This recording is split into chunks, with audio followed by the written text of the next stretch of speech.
Okay, so what we're going to be doing here is comparing two sources on Fromelles. So we're going to look at two sources from two different perspectives. So in this case, we're looking at perspectives as one is from the German side, and he's talking about the Battle of Fromelles, and the other is an Australian. So they're enemies essentially, and they're giving us stories about different backgrounds. And what we want to do is find out what is similar and what is different about each of these sources. So let's have a read. The runners. Actually, before we even start reading, I'm very sorry, let me move this. We're going to look first at who this is. It's a diary of a dispatch runner. So remember, during World War One, communication was very difficult. They didn't have things like radios, and telephones needed an actual cable. So one of the main ways to get information from the front about who was winning back to the generals who were giving commands were runners. And their job was literally to take a message from whoever was fighting at the front, run through the trenches back to the generals so they could make decisions. So this is who this person is. He's a runner. He's carrying a message. The 16th Bavarian Reserve Infantry Regiment. So he is German. So we're going to look at the German perspective first. So the runners carried message after message from and to the trenches. Glaring flares lit our way. The Australians stormed for the fifth time vainly across the battlefield. So here vainly says they can't win. So he's saying they keep trying. This is the fifth time they've tried, but they'll never be able to win. Those who escaped the rain of bullets from our machine guns found certain death in the hurricane of the German artillery fire. Okay, so essentially here he's saying all of the Australians either died by machine guns or artillery fire. He's saying they're all dying. I dashed with Hitler, that's correct. Hitler was a runner, he was at this battle, to the battle HQ of the 17th Regiment. He scarcely gave me time to get my breath back.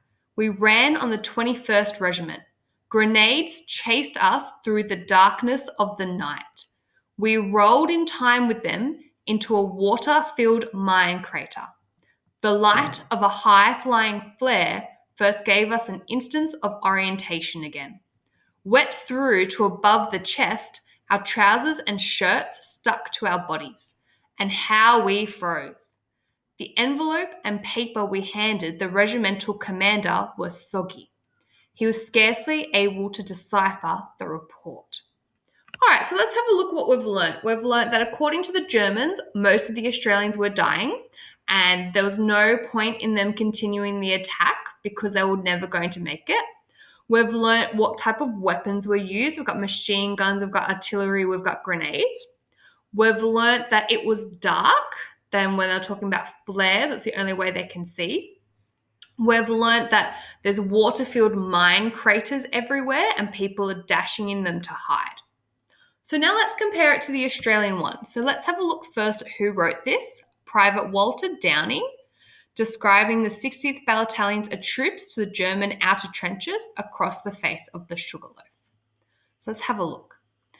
The 60th climbed onto the parapet. So remember our trench, they come to the top of the trench, heavily laden, dragging with them scaling ladders, light bridges, pick shovels, and bags of bombs. So could you imagine coming up to the trench and carrying a pick or a shovel or a ladder, bags of bombs, and then trying to run at machine gun fire? So these Australians are carrying lots of stuff. Scores of stammering German machine guns spluttered violently, drowning the noise of the cannonade. Okay, so like the German account, he's talked about how there was a lot of machine guns, and he talked about how artillery fire is being used. So we're seeing some similarities. The air was thick with bullets, swishing in a flat lattice of death. There were gaps in the lines of men, wide ones, small ones. The survivors spread across the front, keeping the line straight. The bullets skimmed low from knee to groin, riddling the tumbling bodies before they touched the ground.